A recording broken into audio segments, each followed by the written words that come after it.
జాతీయవాద జర్నలిజానికి అసలైన వేదిక నేషనలిస్ట్ హబ్ ని సబ్స్క్రైబ్ చేసుకోండి. నోటిఫికేషన్స్ కోసం బెల్ ఐకాన్ పై క్లిక్ చేయండి. నమస్తే, ప్రత్యేక చర్చా కార్యక్రమానికి స్వాగతం. ల్యాండ్ టైటిలింగ్ యాక్ట్ ఈ చట్టం ఇప్పుడు ఆంధ్రప్రదేశ్లో అధికారంలో ఉన్నటువంటి వైసీపీకి, కూటమిగా ఫామ్ అయినటువంటి టీడీపీ, జనసేన, బీజేపీకి మధ్య మాటల యుద్ధానికి దారి తీయడానికి కారణమైంది. ఇది ల్యాండ్ టైటిలింగ్ యాక్ట్ కాదు, ల్యాండ్ గ్రాబింగ్ యాక్ట్ అంటూ, జగన్ ల్యాండ్ గ్రాబింగ్ యాక్ట్ అంటూ టీడీపీ అధినేత చంద్రబాబు నాయుడు గారు కానీ, లేదా జనసేన అధినేత పవన్ కళ్యాణ్ కానీ విమర్శలు ఎక్కుపడుతున్నటువంటి పరిస్థితి. అసలు ఇందులో ఈ ల్యాండ్ టైటిలింగ్ యాక్ట్ని 2019లో బీజేపీ ప్రభుత్వం డ్రాఫ్ట్ రూపంలో ఎందుకు తీసుకొచ్చింది, ఏ ఉద్దేశంతో తీసుకొచ్చింది, ఈ యాక్ట్ ఏం చెబుతుంది, దీంట్లో వాస్తవాలు ఏంటి, ఈ అంశం గురించి తెలుసుకునేటువంటి ప్రయత్నం చేద్దాం సమగ్రంగా. నాతో అందుబాటులో ఉన్నారు సామాజిక రాజకీయ విశ్లేషకులు అడ్వకేట్ బండారు రామ్మోహన్ గారు. రామ్మోహన్ గారు నమస్తే అండి.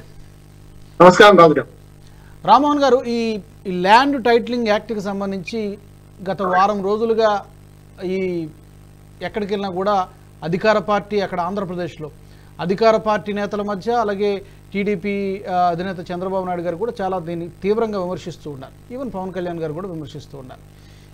ఫస్ట్ ఆఫ్ ఆల్ దీని గురించి మనం ఏంటి, ల్యాండ్ టైటిలింగ్ యాక్ట్ ఏం చెబుతోంది, ఎందుకు తీసుకొచ్చారు ఫస్ట్ ఆఫ్ ఆల్ 2019లో? ఈ అకాడమిక్ చర్చలు తీసుకోవడం చాలా అభినందనీయం, చాలా మంచిది అనమాట. న్యాయవాదిగా నేను చాలా సంతోషిస్తాను. ప్రజలకు వాస్తవాలు తెలిపాల్సిన మీడియా పాత్రలు 3 సంవత్సరాలుగా నిర్వహించారు. మొదటి ఏమిటంటే ల్యాండ్ టైటిలింగ్ యాక్ట్ అనేది 2019లో ముసాయిదా డ్రాఫ్ట్ చట్టం రూపొందించి అన్ని రాష్ట్రాలకు సర్క్యులేట్ చేసింది కేంద్రం. ఎందుకంటే ఏదైనా కేంద్రం ఒక చట్టం చేస్తే ఆ చట్టాన్ని కనీసం సగం రాష్ట్రాల కంటే ఎక్కువ రాష్ట్రం, ఒకటి అంటే మనం మెజార్టీ లాగా మొత్తం దేశంలో ఉన్న అన్ని రాష్ట్రాలలో సగం కంటే ఎక్కువ, ఉదాహరణ 30 రాష్ట్రాలు ఉంటే ఒకటి ఎక్కువ అంటే 16 రాష్ట్రాలు ఆమోదించాలి. అంటే రాష్ట్ర స్థాయి 28 రాష్ట్రాలు ఉన్నాయి, మరొక 9 కేంద్ర పాలిత ప్రాంతాలు. అందులో రాష్ట్ర శాసనసభలు ఉన్నాయి కేవలం 3, ఢిల్లీ, గోవా, పుదుచ్చేరి. 31 ఉన్నాయి కనుక 16 రాష్ట్రాల్లో దీన్ని ఆమోదిస్తే అప్పుడు మొత్తం దేశవ్యాప్తంగా చట్టం అవుతుంది. ఇది చట్టం. అయితే ఇక్కడ ఏమైందంటే కేంద్రము చట్టాన్ని ఆమోదించిన, ఆ చట్టాన్ని ఆమోదించి దాన్ని అందరూ కూడా మీరు ఇంప్లిమెంట్ చేయడానికి అవసరమైన సలహాలు, సూచనలు ఇవ్వచ్చు, ఆమోదించుకోవచ్చు అని చెప్పింది. 23 అక్టోబర్ 31 నాటి నుంచి అమల్లోకి చేస్తూ మనకు రాష్ట్ర ప్రభుత్వం ఒక జియో ఇష్యూ చేసింది. ఇది 2023 అక్టోబర్ 31 నుంచి అమల్లోకి తెస్తూ రాష్ట్ర ప్రభుత్వం 512 జీవో గెజెట్ నోటిఫికేషన్ ద్వారా మొన్న మంగళవారం విడుదలైంది. అంటే ఎప్పటి నుంచి, అంతకు ముందు నుంచే దీన్ని చట్టాన్ని అమలు చేస్తామని వాళ్ళు నిర్ణయించారు. అంటే ఇక్కడ సమస్య వచ్చింది. జీవోనేమో 512 మొన్నటి మంగళవారం ఇష్యూ చేసింది. అప్పుడు అంతకుముందేమో ఈ చట్టం అమలు ఎప్పటి నుంచి 31 అక్టోబర్ నుంచి చేస్తా ఉంటుంది. ఈ రాష్ట్ర దానికి కారణం ఎందుకైందట అంటే, ఏ చట్టమైనా రాష్ట్ర స్థాయిలో అమలు చేయాలంటే, కేంద్ర స్థాయిలో అమలు చేయాలంటే రాష్ట్ర ప్రభుత్వాల ఆమోదం ఉండాలి. రాష్ట్రం కనుక ఆ చట్టాన్ని అమలు చేయాలంటే రాష్ట్రపతి సంతకం కావాలి. కనుక రాష్ట్రపతి సంతకం కోసం పంపిస్తే రాష్ట్రపతి సంతకం అయ్యి వచ్చింది కనుక దీన్ని ఇంప్లిమెంట్ చేస్తున్నామని జీవో ఇష్యూ చేసింది. దీని నిబంధనలు ఒక 2 విషయాలు చెప్తే ముగిస్తాను. భూ యజమానులు, కొనుగోలుదారులకు భూమి హక్కులపై పూర్తి భరోసా ఇచ్చేలా ఈ చట్టాన్ని రూపొందించారు బీజేపీ కేంద్ర ప్రభుత్వం. ఇంతవరకు ఏ రాష్ట్రంలోనూ ఇలాంటి చట్టం లేదు, ఇప్పుడు అమలు కాలేదు. భూ హక్కుల చట్టం ప్రకారం స్థిరాస్తి హక్కుల రిజిస్టర్ ఒకటి తయారు చేస్తారు, పర్మనెంట్ రిజిస్టర్. స్థిరాస్తిని యజమాని తప్ప వేరే ఎవరు విక్రయించే అవకాశం ఉండదు. రాష్ట్రంలోని మొత్తం స్థిరాస్తుల శాశ్వత రిజిస్టర్ ఒకటి తయారు చేస్తారు, అంటే పర్మనెంట్ రిజిస్టర్ అంట. ఇవరకు ఉంటే సేత్వారా నుండి హైదరాబాద్ స్టేట్ లో, తెలంగాణలో సేత్వారా రిజిస్టర్ అంటే పర్మనెంట్ రిజిస్టర్. అట్లా వివాద రిజిస్టర్ అంటే ఏవైతే హక్కులు భంగం ఉండి కోర్టు కేసులు ఉన్నాయో వివాదాల రిజిస్టర్ ఒకటి తయారు చేస్తారు. కొనుగోలు రిజిస్టర్ ఒకటి చేస్తారు. అంటే శాశ్వత రిజిస్టర్, ఇప్పుడు మీ పేరు మీద, నా పేరు మీద భూమి ఉంది అనుకోండి, శాశ్వత రిజిస్టర్. నేను ఎవరికైనా అమ్మిన అనుకోండి, అదేమో మరి మార్పిడి రిజిస్టర్. అంటే వాళ్ళ ఏదైతే రిజిస్ట్రేషన్ కొనుగోలు ద్వారా వస్తే మార్పిడి చేసే రిజిస్టర్ ఒకటి, ఈ మధ్యన వివాదాల రిజిస్టర్ ఒకటి, 3 ఉంటాయి. అందుకని దీనికి ప్రతి గ్రామంలో రెవెన్యూ రికార్డు సవరిస్తారు. దీనికి పూర్తిగా భూమి సమగ్ర సర్వే చేస్తారు. చేసిన తర్వాతనే రికార్డు రూపొందించి ప్రత్యేక ప్రధాన కార్యదర్శి అధికారంలో, అంటే ఆ నేతృత్వంలో, అంటే స్పెషల్ చీఫ్ సెక్రటరీ పెట్టాలి. దీన్ని ల్యాండ్ చీఫ్ సెక్రటరీని వారు అథారిటీని ఏర్పాటు చేస్తారు. దీనిలో ఇంకో కొన్ని విషయాలు ఉన్నాయి. ప్రతి మండలానికి ఒక అధికారిని ల్యాండ్ టైటిలింగ్ ఆఫీసర్ పెడతారు.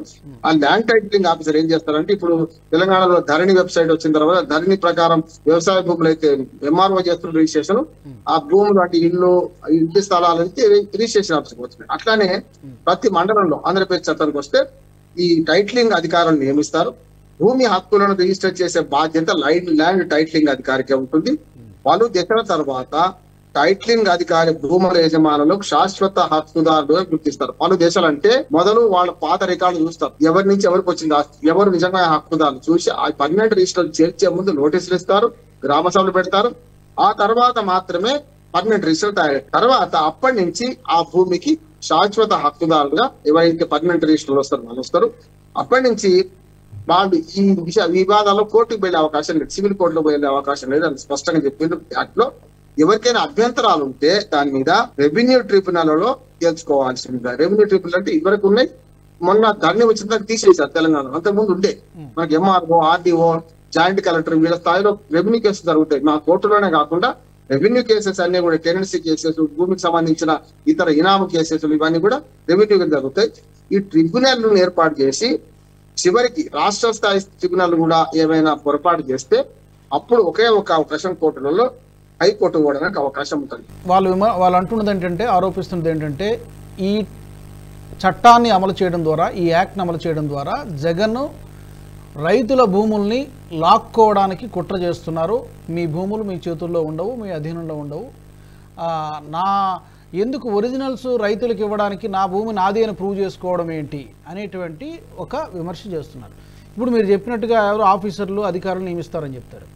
ఇందులో వాళ్ళు రైతుల్ని ఇబ్బంది పెట్టి ఇలాంటి ఆస్కారం లేదా అంటే వీళ్ళు విమర్శించడానికి ఆస్కారం ఎక్కడ ఏర్పడింది అంటే అసత్యాలు మాత్రమే కూటమిలోని తెలుగుదేశం జనసేన. నాకు వాటి వ్యతిరేకంగా ఈ యాక్ట్ విషయంలో చెప్తున్నాను, మిగతా రాజకీయం నాకు అవసరం లేదు. ఎందుకు లేదంటే ఉదాహరణకు తెలంగాణలో ల్యాండ్ చాలా పొరపాట్లు, ధరణిలో పొరపాట్లు జరిగినాయి, చాలా వరకు జరిగినాయి. ఇప్పుడు ఇది అట్లా కాదు. 15,000 మంది సర్వేలను పెట్టి 15,000 గ్రామాలలో ఇప్పటికి 4,000 గ్రామాలు పూర్తయినాయి. ఏంటి వైసీపీ చేస్తున్న పని అంటే, ఈ ప్రభుత్వం చేస్తున్న పని ఏంటంటే గ్రామాలలో మొదలు సమగ్ర భూ సర్వే చేస్తున్నారు. అంటే సర్వే నెంబర్లు సవరిస్తున్నారు. చేసిన తర్వాత గ్రామ సభలు పెడతారు. గ్రామ సభలలో నోటీసులు వేస్తారు, ఈ భూమి పలానా మల్యానికి సంబంధించి దీని మీద అభ్యంతరాల నుండి తెలపండి అని అంటారు. బట్టిగా ఒక్క రోజులో కాదండి, కోర్టులు ఉన్నాయి, చట్టం ఉంది, పౌరులు ఉన్నాం, ఇంతమంది కాదని ఎవరో ఒక ప్రభుత్వం రాగానే వాళ్ళు మొత్తం ల్యాండ్ అంతా గుంజేసుకుంటారని అంతకంటే అసంబద్ధమైన వాదన ఇంకోటి ఏం లేదు. అసత్యము అర్ధసత్యమే కదా, సత్యాలు ఉన్నాయి ఒకటి. రెండోది ఏంటంటే ఇది ఇప్పుడే ఇంప్లిమెంట్ కాదు. నేను చెప్పాను కదా, ఒకటి పర్మనెంట్ రిజిస్టర్ తయారయ్యేదాకా ఫస్ట్ ల్యాండ్ సర్వే చేస్తారు. భూ సమగ్ర సర్వే తర్వాత అప్పుడు దాని రికార్డు తయారు చేసే క్రమంలో రకరకాల దేశాలు ఉంటాయి. నేను చెప్పిన గ్రామంలో అవగాహన సదస్సులు పెడతారు, ఈ రికార్డులన్నీ బయటకు పబ్లిష్ చేస్తారు, చేసిన అభ్యంతరాలు తీసుకుంటారు. అభ్యంతరాల పరిష్కారం తర్వాత రిజిస్టర్ లో వచ్చిన తర్వాత కూడా 2 ఏళ్ళ అవకాశం ఇస్తున్నారు. 2 ఏళ్లలోగా దీన్ని తేల్చేస్తాం. ఒకవేళ నిజంగా ఎవరికైనా అధికారాలు ఉంటే, హక్కులు ఉంటే, ఇవన్నీ అయిన తర్వాతనే పర్మనెంట్ రిజిస్టర్ తయారైంది. అప్పుడే నేను చెప్పిన ల్యాండ్ టైటిలింగ్ అధికారులు ఎక్కడ ఆకాశాన్ని చూడపడరు. రాష్ట్ర ప్రభుత్వంలో ఎంఆర్ఓ రేపొద్దున ల్యాండ్ టైటిలింగ్ అధికారిగా ఉంటాడు. ఎంఆర్ఓకు క్వాజీ జ్యుడిషియల్ అధికారులు చాలా ఉన్నాయి. ఎంఆర్ఓ అనే వాళ్ళకి ఇప్పటికే చాలా 144 సెక్షన్ విధించడం అంటే చట్టపరమైన సెకండ్ క్లాస్ మేజిస్ట్రేట్ అంటారు షాద్ గారు. ఎంఆర్ఓ అంటే తహసీల్దార్ అంటాం మన ఉభయ తెలుగు రాష్ట్రాల్లో. ఈ తహసీల్దార్కు పూర్తి చట్టబద్ధమైన అధికారులు ఉన్నాయి, గెజిట్ ఆఫీసర్. దాంతో పాటు మన కోర్టుకి 8 అధికారులు, ఫస్ట్ క్లాస్ మేజిస్ట్రేట్ కంటే కొంచెం తక్కువ అధికారులు ఉంటాయి. కొన్ని సివిల్స్ కేసులలో కొన్ని పరిష్కరించవచ్చు. నేను చెప్పిన ఇనామ్ ఆపరేషన్ యాక్ట్ కానీ, టెనెన్సీ యాక్ట్ కానీ కేసులు ఉంటే అవన్నీ పరిష్కరిస్తారు. ఆర్డీఓ ఉన్నది, అధికారం ఉన్నది. అందులో కూడా ఏంటంటే వీళ్ళు చెప్పే అసంబద్ధమైన కథ ఏంటంటే రేపు పొద్దున మొత్తం అంతా గుంజేసుకుంటారు. ల్యాండ్ టైటిల్ కనుకాలంటే జగన్మోహన్ రెడ్డి తాబేదాలుగా పనిచేస్తారు. అంటే రేపు చంద్రబాబు నాయుడు తాబేదాలుగా పనిచేస్తారా? కాదు కదా. అందుకనే అధికారులను ప్రభుత్వ యంత్రాంగాన్ని అవమానించడమే అంటున్నాయి. ఇక్కడ ఎవరి భూమి ఎవరు గుంజుకోరు. దీని మీద అసత్యాలు అర్ధసత్యాల కంటే ఎక్కువ ప్రచారం చేస్తున్నారు. ఎవరి భూమి ఎవరు గుంజుకోరు. నేనేమంటున్నానంటే రేపు పొద్దున ఈ చట్టం తయారు చేసింది ఎవరు? కేంద్ర ప్రభుత్వం. గత 10 ఏళ్లుగా అధికారంలో ఉండి మీ మిత్రపక్షంలో ఉండే కేంద్ర ప్రభుత్వం. కేంద్రం అయితే చట్టం తయారు చేయడంలో ఇంతమంది నిపుణులు ఉంటారు. పార్లమెంటరీ కమిటీ ఉంటుంది, లీగల్ సెల్ ఉంటుంది, పార్లమెంటుకు లీగల్ దానికి పంపిస్తారు. ఆ తర్వాత అన్ని స్క్రూటీలు పూర్తయ్యే దేశంలో ఒక ఆదర్శవంతమైన చట్టంగా నేను అభివర్ణిస్తున్నాను. నేను ఒక్కడనే కాదు, మాకు భూమి సునీల్ అని మీరు వారి కూడా తీసి మాట్లాడవచ్చు ఎప్పుడైనా. వారి నా ఫ్రెండే, మీకు టైం ఇస్తారు.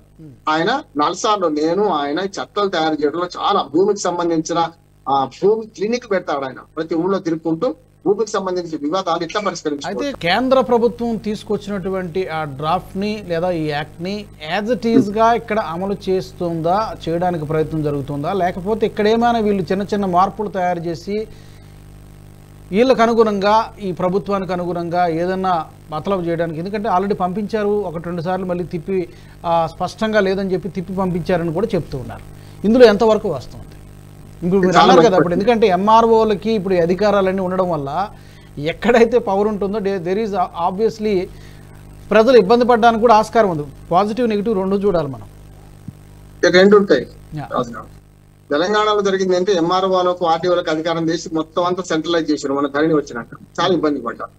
ఇంకొకటి ఏంటంటే ఇప్పుడు కొత్త అధికారాలు కావు. ఇప్పుడు ఆంధ్రప్రదేశ్ లో తహసీల్దార్లకు ఉన్న అధికారాలు ఏవైతే అవే ఉంటాయి, పేరు మారుతుంది. అంటే ల్యాండ్ టైటిలింగ్ ఆఫీసర్ అంటున్నారు. ఇది ఈ ఒక్క ల్యాండ్కి వచ్చినప్పుడు మిగతా అన్నిటికీ ఎంఆర్ఓ అంటే ఎంఆర్ఓ, తహసీల్దార్ ఉంటారు. అంటే ఎంఆర్ఓ అనే వాడు రాష్ట్ర ప్రభుత్వ ఉద్యోగి కనుక రేపు జగన్మోహన్ రెడ్డి శాశ్వతంగా ఓ రాజు కనుక ఆయనే చేస్తారని తప్ప. మీరు లోపాలు అన్నారా? నేను 2 లోపాలు చెప్తాను. ఒకటేమో ఈ భూ సర్వేలో జరుగుతున్న పెద్ద లోపం ఏంటంటే భూ సర్వేలో రాళ్ళు బాగుతున్నారు. ఏది హద్దురాలు జీపీఎస్ సిస్టమ్ లో. నేను జీపీఎస్ సిస్టమ్ లో పనిచేసిన వాడిని గతంలో. ఉమ్మడి ఆంధ్రప్రదేశ్ లో నిజామాబాద్ లో భూమికి సంబంధించిన భూ భారతి అన్నారు. ఇంగ్లీష్ లో అది సమగ్ర మన భూమి సమీకరణ, భూమి యొక్క కొలతల చట్టం అని పెట్టింది. అది అర్థం కాదు కనుక చాలా పెద్ద అబ్రివేషన్ ఉంది కనుక దాన్ని భూ భారతి అని పెట్టి తెలంగాణ ఇప్పుడు చీఫ్ సెక్రటరీగా ఉన్న శాంతి కుమార్ గారు, నేను పైలట్ ప్రాజెక్ట్ కింద మేము నిజామాబాద్ జిల్లాలో ఆ హెలికాప్టర్లు విమానాల ద్వారా చేసినాం.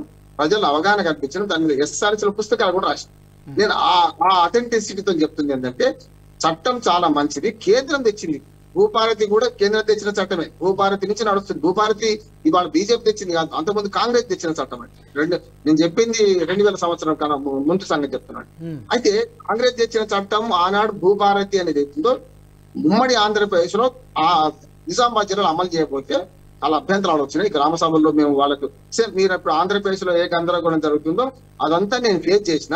అక్కడ గ్రామ సభలు పెట్టినాము, పుస్తకాలు రాసినాం, చిన్న చిన్న పుస్తకాలు. అంటే సామాన్య ప్రజలకు కూడా మీ భూమి ఎందుకు సురక్షితంగా ఉంటుంది అని దాన్ని ఉద్దేశించి సర్వే చేయడం అంటే ఆగిపోయింది, మధ్యలో ఆగిపోయింది. తీసుకుంటుందా లేకపోతే ఇందులో ఏమన్నా? నేను నమ్ముతున్నాను భూభారతి కంటే అడ్వాన్స్ చట్టం. అది కేవలం భూమిని సర్వే చేసే చట్టం మాత్రమే. ఇక్కడ అట్లాగా కొన్ని అభివృద్ధి చెందిన దేశాల్లో ల్యాండ్ టైటిలింగ్ యాక్ట్ కాస్త ల్యాండ్ గ్యారంటీ యాక్ట్ గా ఉన్నది. కొన్ని దేశాల్లో ఏముందంటే ల్యాండ్ గ్యారంటీ యాక్ట్ అంటే ఏమంటారంటే ల్యాండ్ టైటిల్ మీ పేరు మీద ఉంటే ఎవరైనా అన్యాక్రాంతం చేసి మీ భూమిని ఏదైనా వివాదాలకు లాగి గుంజుకున్నారు అనుకోండి, ఒక్కసారి ల్యాండ్ టైటిలింగ్ మీకు ఇచ్చిన తర్వాత, ల్యాండ్ గ్యారంటీ ఇచ్చిన తర్వాత మీ భూమికి నష్టపరిహారం ఆ ప్రభుత్వమే కట్టిస్తుంది. అక్కడ దాకా పోవాలి. ఇక్కడ బీజేపీ చెప్పి సగమే. అంటే ల్యాండ్ టైటిలింగ్ అంటున్నారు. టైటిలింగ్ లో ఏమైనా లోపాలు జరిగి టైటిలింగ్ జరిగిన తర్వాత కూడా భూమి ఏమైనా అన్యాక్రాంతం అయితే దాని మీద జరిమానా విధించే అధికారం, ప్రభుత్వమే జరిమానా చెల్లించే అధికారం ఉండాలి. అది అక్కడికి రావాలంటున్నారు, కానీ రాలేదు ఇంకా. ఈ ల్యాండ్ టైటిలింగ్ యాక్ట్ లో కేంద్ర ప్రభుత్వం చెప్పిన మార్గదర్శకాలు నేను పూర్తిగా క్షుణ్ణంగా జరిగిన చాలా మనకు అభివృద్ధికి అనుకూలంగా ఉన్నాయి. రైతులకు ఎలాంటి నష్టం జరుగుతుంది ఎవరికి కూడా. అయితే అపోహలు ఏం చేస్తున్నారంటే అది గొప్పలు అంటే ఇది గొప్ప ఒక అంటున్నారు. ఇక్కడ ఏమైంది, చట్టం చేసి చట్టం ఇంప్లిమెంట్ చేద్దాం అనుకున్న వైసీపీ ప్రభుత్వానికి, అంటే మొన్న అనకాపల్లి సభలో కొంత జగన్మోహన్ రెడ్డి గారు వివరణ ఇచ్చారు, చాలా సుదీర్ఘమైన వివరణ ఇచ్చారు. కానీ కింది స్థాయి కార్యకర్తలకు కానీ నాయకులకు కానీ ముఖ్యంగా అధికారులకు కూడా దాని మీద చట్టం చదవతలేరు ఎవరు. చాలా సింపుల్ చట్టం అది, చేస్తూ చదవచ్చు. చదవలేదు, దాని మీద విమర్శిస్తున్నారు. ఇటుపక్క విమర్శించే వాళ్ళకేమో ఆ చట్టం చదవలేదు అని చెప్పి జగన్మోహన్ రెడ్డిని బదనాం చేద్దామనే దాన్ని చేస్తున్నారు. అయితే ఇందులో రెండేమంటే, ఒకటి ల్యాండ్ సర్వేలో రాళ్లు పాతుతున్నారు జీపీఎస్ సిస్టమ్ లో. ఆ రాళ్ల మీద జగన్మోహన్ రెడ్డి బొమ్మ వేసుకోవడం పూర్తి అసంబద్ధం, తప్పు. అది జరుగుతున్న తప్పు మొట్టమొదటి. అంటే చట్టంలో ఎక్కడ పేర్కొనలేదు ముఖ్యమంత్రి బొమ్మ వేసుకొని రాళ్లు పాతమని. రెండోది ఇది కూడా పాస్బుక్ ల మీద ముఖ్యమంత్రి ఫోటో ఉండడం అనేది కూడా. పాస్బుక్ ల మీద ముఖ్యమంత్రి ఫోటో అనేది నైజాం కాలం సంస్కృతి. బ్రిటిష్ వాళ్ళు కూడా వేరే. తెలంగాణలో అంటే అప్పుడు హైదరాబాద్ స్టేట్ లో పావుతి బహి అనేది ఒకటి ఉండే, అంటే పెద్ద పుస్తకం. నా దగ్గర పాత ఉన్నాయి, మీకు పంపిస్తాను. పావుతి బహి ఉర్దూలో ఉంటుంది. దాని మీద నైజాం, అప్పటి నైజాం ఫోటో వేసుకున్నాను. మరి అట్లాగే ఇవాళ ఆధునిక నైజాం గా మారి జగన్మోహన్ రెడ్డికి వేసుకోవడం చాలా దుర్మార్గం. పాస్బుక్ శాశ్వతం రాజు గారు. అంటే తాత నుంచి వచ్చిన ఆస్తి లేకుండా కొనుక్కున్న ఆస్తి వాడి సొంతం, కానీ యజమాని కాదని ఇవాళ ముఖ్యమంత్రి రేపు ఉండకపోవచ్చు కదా. అప్పుడుదా కేసీఆర్ ముఖ్యమంత్రి తెలంగాణ, ఇప్పుడు రేవంత్ రెడ్డి ముఖ్యమంత్రి. అంటే ప్రతిసారి ముఖ్యమంత్రి మారినప్పుడల్లా పాస్బుక్లు మారుతారా? గతంలో రేషన్ కార్డు ఫోటోలు వేసి వ్యతిరేకించిన మనం చూసినాం కదా.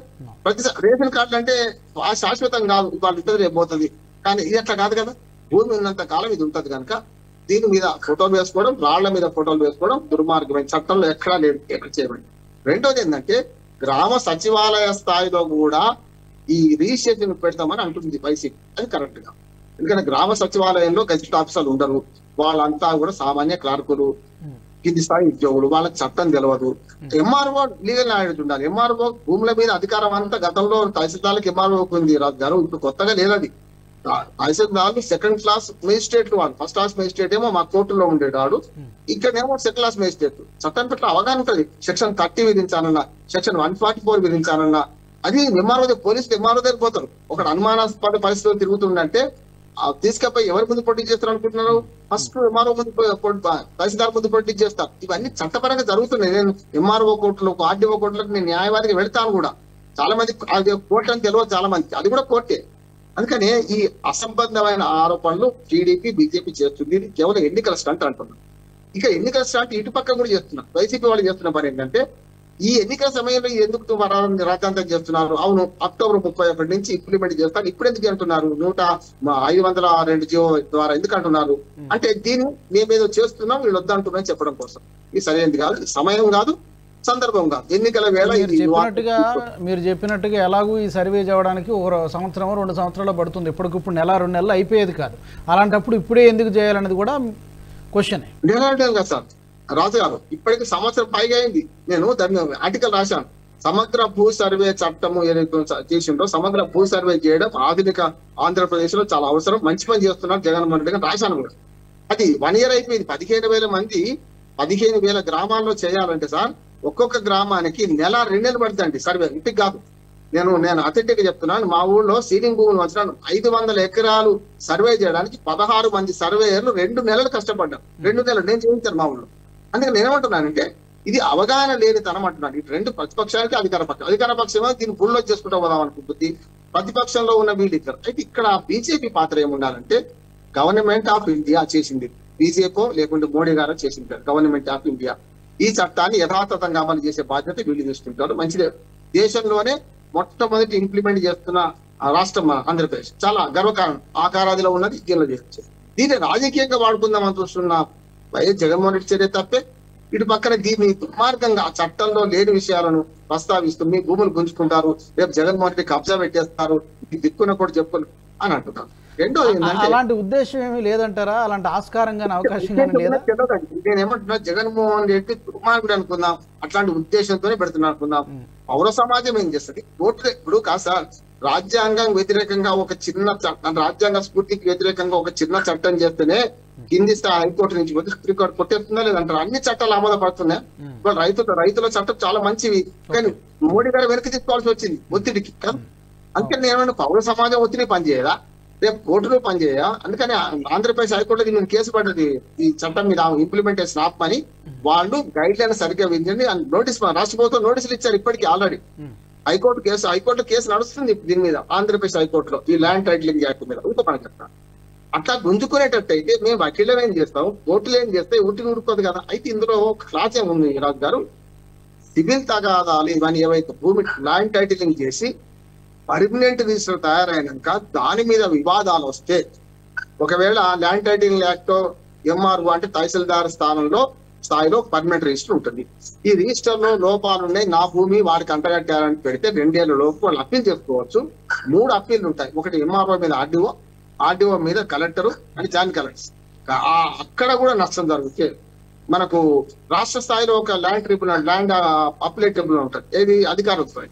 అక్కడ కూడా ఈ 3 స్థాయిల్లో అప్లేట్ అథారిటీ విఫలమైన చోట హైకోర్టు వెళ్ళడానికి ఉన్నది. అంతే కదా. ఈ 3 విఫలమైన తర్వాత కదా ఇక్కడ ఏమొస్తుందంటే సివిల్ కోర్టులకు అధికారం లేదు కదా. రెండోది ఆంధ్రప్రదేశ్ లో అడ్వకేట్ కూడా రోడ్ల మీదకి వచ్చి కూర్చుంటున్నారు. నేను అడ్వకేట్ చెప్తున్నా, న్యాయ వ్యవస్థ మీద గౌరవంతో, మా న్యాయవాదుల మిత్రుల మీద చాలా అపారమైన గౌరవంతో చెప్తున్నా. మా వాళ్ళు ఎప్పుడు కూడా సంస్కరణలకు వ్యతిరేకంగా ఉంటారు. మంచి వాళ్ళు కూడా ఉంటారు. నేను ఒక మంచి మిగతా దుర్మార్గం అంటే మంచి వాళ్ళు కూడా ఉంటారు. ఎట్లా అంటే కోర్టులకు రెవెన్యూ రికార్డులలో ఎన్ని లోపాలు ఉంటే మా కోర్టులకు అన్ని కేసులు వస్తాయి. కనుక అలాంటి ఏ సంస్కరణను కూడా మా అడ్వకేట్ లోకం ఆహ్వానించలేదు. గతంలో ఒక ఉదాహరణ చెప్తాను. 1996 లో ROR యాక్ట్ అని వచ్చింది మన ఆంధ్రప్రదేశ్ ఉమ్మడి రాష్ట్రం. ROR యాక్ట్ ఏంది? రికార్డ్స్ ఆఫ్ రైట్స్, అంటే ఆ భూమి హక్కులే ఇదే సేమ్ ఇదే. దాన్ని మా అడ్వకేట్ ఎందుకు వ్యతిరేకించారంటే ఈ లొసుగులు ఇట్లాగే ఉండాలి, మన కేసులు ఆగిపోతాయి కానీ రోడ్ల మీదకి వచ్చేద్దాం అన్నాడు. నేను వ్యతిరేకం. ఎందుకంటే మన కేసుల కోసం రైతులు లేరు, రైతుల కోసం మనం ఉంటాం. అంటే ఏమైంది? నిజంగా 5 ఏళ్ళు రాజు గారు చాలా విస్తరం, వాస్తవం చెప్తున్నా. 5 ఏళ్ళు మా కోర్టులో 20% కేసులు కూడా నమోదు కాదు, 80% పోయినాయండి. నష్టం జరగవచ్చు. కానీ నేనేమంటున్నా, ROR యాక్ట్ రావడం వల్ల సాదా బైనామా, అంటే మనం సాదా బైనామా అంటే ఉర్దూలో చెప్పాలి, తెలుగులో చెప్పాలంటే మనం ఎవరైనా భూమి కొన్నాం అమ్మినాం, అది రిజిస్ట్రేషన్ కాలేదు, ఒక 5 రస్తులు పెట్టుకున్నాం, ఇంట్లో సూట్లో చెక్కినాం.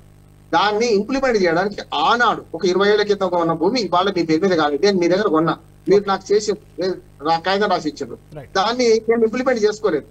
అప్పుడు ఏమైందంటే ROR యాక్ట్ ప్రకారం 20 ఏళ్ల కింద దాని స్టాంప్ డ్యూటీ రిజిస్ట్రేషన్ ఆఫీస్ ఎంత ఉందో దాన్ని చెల్లిస్తే అదే రిజిస్ట్రార్ ఆఫీస్ లో దీన్ని కాకుండా MRO ఆఫీస్ లోనే RDO ఆఫీస్ లోనే ఇది రిజిస్టర్ అయిన నమోదు చేసి నా పేరు మీ పేరు మార్చేశారు. అంటే ఇది కీలకమైంది.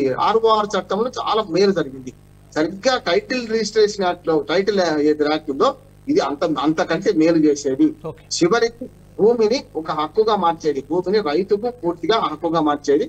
ఈ చట్టాన్ని తప్పుగా చిత్రీకరిస్తూ రేపు ఇవాళ జగన్మోహన్ రెడ్డి వచ్చు, రేపు చంద్రబాబు నాయుడు కావచ్చు, రేపు మన జనసేన అధినేత పవన్ కళ్యాణ్ రావచ్చు.